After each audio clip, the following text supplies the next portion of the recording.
This is your no bullshit guide to a happier life. Quick, but not necessarily easy tips to help you to squeeze every last drop of enjoyment out of your business and your life. My name is Helen Calvert. I'm a coach, a business owner and a parent, and I'm so happy to be here with you. I do swear occasionally, as the title suggests, so pop in your headphones if I'm not safe for little ears. Ready to go? Let's do this. Hello and welcome to this episode where we are going to be talking about sex. Yep, I'm going there. Because if there's one subject around which there is an enormous amount of bullshit, it is sex. I think especially where women are concerned, although I suspect men have their own sets of nonsense around the subject, but it comes from a slightly different angle. But let's not stereotype. We all have our hang-ups, 100%. We all have our concerns and our worries, and we all need it and hopefully enjoy it. So let's dig in and see where we get to. The first thing I want to say about sex, and I really am sort of just jumping in here because there's no real linear progression to my thoughts on this subject. It's just things that I think are really important to say. So the first thing I'm going to say is that who you are with, if you are in a sexual partnership, if you're having sex with another person, who you are with and what you are thinking about in order to turn yourself on and reach orgasm are most of the time two different things. So let's dispel that little myth first, because I know growing up I thought that you fancied someone and you thought, oh, they're attractive, they're hot, I'd like to have sex with them. And then you had sex with them, and the mere fact that they were naked in your bed and doing amazing things to your body, although they weren't that amazing when I was younger, obviously, but, doing amazing things to your body would mean that, the earth would move and it would be the most incredible experience, and just their mere presence would do the job. Now, I hate to break it to any of you out there who aren't aware of this, but our mere presence is very rarely enough to do the job for anybody. Most people have fantasies, kinks, triggers, whatever you want to call them, things that they think about, the things they think about when they're on their own to reach orgasm. These are the things that they think about, and those are the things that work for them. And just firstly recognizing that that is totally fine, normal, necessary. It's not a problem, it's how it is. So when we were younger, reading the magazines we shouldn't have been reading Cosmo when we were 17, or reading Just 17 when we were 14, or whatever it was we were doing, it often used to say in these articles, about 10 tips to a great sex life. And it would say, tell the other person, discuss it, tell the other person what you like. Well, for a start, I used to think, my God, I'd rather poke my eyes out, to be honest. But I thought that meant what I like physically. So blow in my ears, kiss my neck, whatever it is, tickle my knees, whatever it is that does it for you. I thought that's what that meant. You tell me what you like. And I guess it does, to a certain extent, especially if you've got something specific that's really great. But actually, I've realised that what it means is talk about what's in your head, which of course is enormously daunting if you've never done it before and if you're not sure that the person you're with is on the same page as you. My experience has been people are usually way more on the same page as you than you imagine they will be. Everything I've ever kind of mumbled or quietly suggested or sort of said, I quite like this, by the way, the people I've been with have been enormously enthusiastic. So I don't think it's a problem. But that's what that means. It means, okay, tell me what's in your head and I'll tell you what's in my head.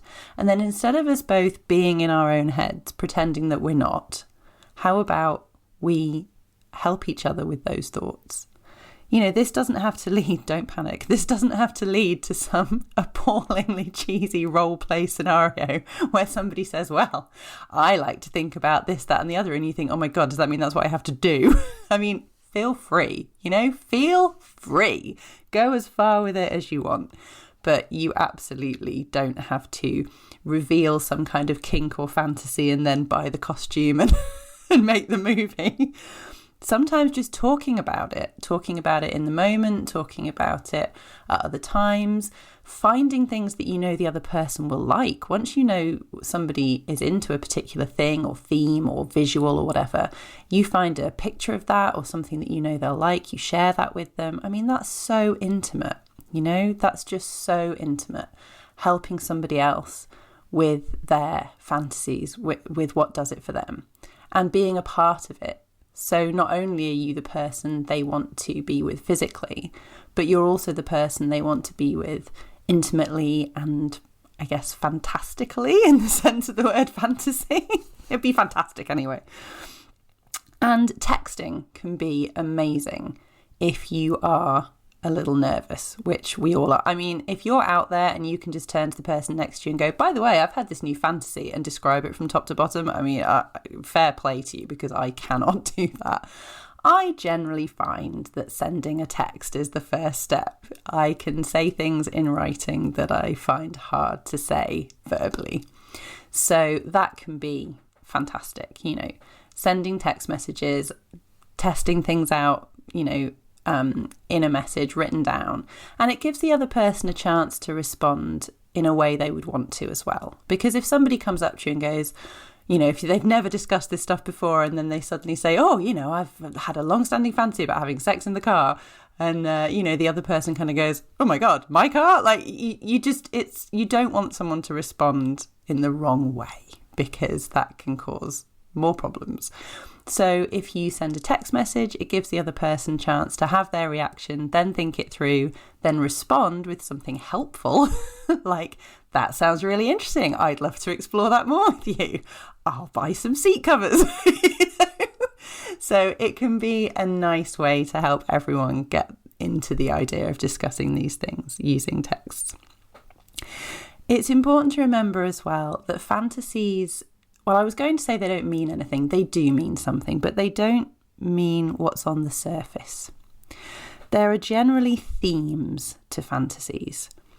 For example, need, vulnerability, dominance, power, urgency, validation, comfort, the idea of having no responsibility, the idea of not having to think about things. These are often themes that can create fantasies about things that might be a bad idea in real life, might be, a real problem in real life, things that you would never, ever want to do in real life. But these are the themes that tend to work for us, and our mind will take us to where it wants us to go with them. So don't feel as though, oh my goodness, I had this thought and I really liked it, so does that mean I'm going to do this or want that? Or no, it doesn't at all.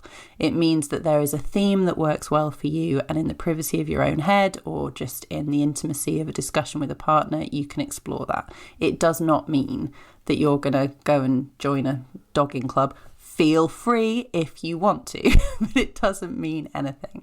All you're going to do is what you're comfortable with, and that's all you ever need to do. Now, at this point, I will say, I was going to say I'll admit or I'll confess, but actually people who know me know this anyway. This isn't a big confession. I have done amateur porn in my time. I have recorded audios for a subreddit on the Reddit social media site. Mainly because I came across this brilliant community, really enjoyed what they were doing and wanted to join in, because I'm the kind of person who just, dives in feet first or whatever. So I've done that, and I've listened to some, and I've been a part of this amazing community, and therefore I have a real fondness for porn done well, and certainly done by amateurs. The whole discussion of exploitation and money making in porn is a discussion for another day. Probably not on this podcast, But if you have amateurs making things for their own and other people's pleasure, no money exchanging hands, I have found it's actually one of the most supportive kinds of community because it's realism. Nobody is making things that are fake. So you get what people really sound like, what people really think about, how long people take to reach orgasm. That's important news, isn't it? Women, we take a little while. Sometimes guys do too, and sometimes we don't, and sometimes they don't. And you find a huge amount of acceptance in these communities as well. And it turns out we all have the same kinks. I mean, we don't all have the same kinks, but the things that you're thinking about, that you're thinking, oh my God, I could never admit to that, holy hell. Yeah, it turns out like loads of people think the same thing, like the same thing. There are websites for the same thing. You're not alone. I hate to break it to you, but you're not as special as you think you are. It's all been done before. It's all been thought before. It's all been supported and accepted before. And it's all, part of a fantastic experience, which is exploring what your body and mind enjoys, because of course the two have to go together. Now, it's such a vital part of life that it really is crazy that we don't discuss it more than we do. And that's one of the reasons I wanted to just be completely open on this podcast. It doesn't, being completely open about sex is not a stressful thing for me, you may have gathered. But I think it's really, really important to discuss it the same way we discuss all the other topics, because how can we be happy, contented, productive, calm, confident members of society, business owners, whatever, if we're not having these needs met? These needs are so important, and yet we have discussions about everything and anything else. And then we kind of go, oh yeah, and sex, like wink, wink, not judge. Like, no, it's a vital component. It's one of our most basic needs. I think it's really important to talk about. And it's important to talk about the different elements of it as well. Because television will have you believe that it's all, soft lighting and missionary sex. Unless they want to point out that some woman is feeling particularly empowered, then she might be on top. Ooh, racy. Or some guy is exerting dominance, in which case he's probably going to bend her over. Because obviously no woman enjoys being bent over. That's not like a normal part of... that is a normal part of sex, isn't it? Oh, yeah, thanks media for explaining to us that positions have meanings. Yeah, they don't. Everybody has a different way that their body responds, and therefore a different position they enjoy. And yeah, those positions might mean things to you in terms of fantasies as well. Great, have at it. But, you can do what you want. There's no kind of correct way to do these things, or the kind of person who does these things. There's not actually a kind of person who likes to be tied to the bedposts, or likes to wear racy lingerie, or likes to use exciting toys. No, everybody does that, and some people don't. So if you've ever looked at things in sex shops or in catalogues and thought, oh my God, if I have that, does that mean I have to suddenly have 80s hair and, be breathy and be screaming, or whatever it might be? No, you just have to be you. See what works for you. Just do you. You don't suddenly have to become a certain character in order to enjoy all the rich variety that there is out there these days to enhance and enjoy your sex life. You can do it the way you want to do it. And it's important to remember that what you want to do will change over the course of the month. We've talked about our monthly cycle in terms of our energy and productivity and creativity. Obviously, our sex drive changes over the course of the month, as do our fantasies, as do our desires, as do what works for us physically. That all changes week on week as well. So, you have to we don't have to do anything, but it's a good idea to be open about that too. Yes, last week I really wanted this, but this week is a whole new week. My hormones are in a different place. So this week it needs to be all about something else. And as I say, of course, it's difficult to discuss this stuff if you haven't before, but it's so enormously helpful. And it can be wonderful to discuss it with the person that you're with, because of course then you find out how to really blow their mind and they find out how to really blow your mind. And then it's pretty amazing and well worth the trouble. So I guess just remember that your sexual satisfaction is absolutely your right, and it's also your responsibility. You know, that idea as well of Johnny Depp riding into town and, you know, suddenly awakening all your deepest desires. No, you need to know what they are and you need to awaken them yourself. And then if Johnny turns up, then that's great. But you take responsibility for enjoying what you need to enjoy. And have an amazing time. So in the context of our sex lives, until next time, be excessively kind to yourself and remember to squeeze every last drop of enjoyment out of everything. See you next time. Thank you so much for listening. It's great to have you along for the ride. If you enjoyed the episode, I'd be so grateful if you could leave me a review. And don't forget to subscribe so you know when new episodes are up. If you identified a mindset block during the episode and would like to work with me one-to-one, you can find out how in the show notes. See you next time.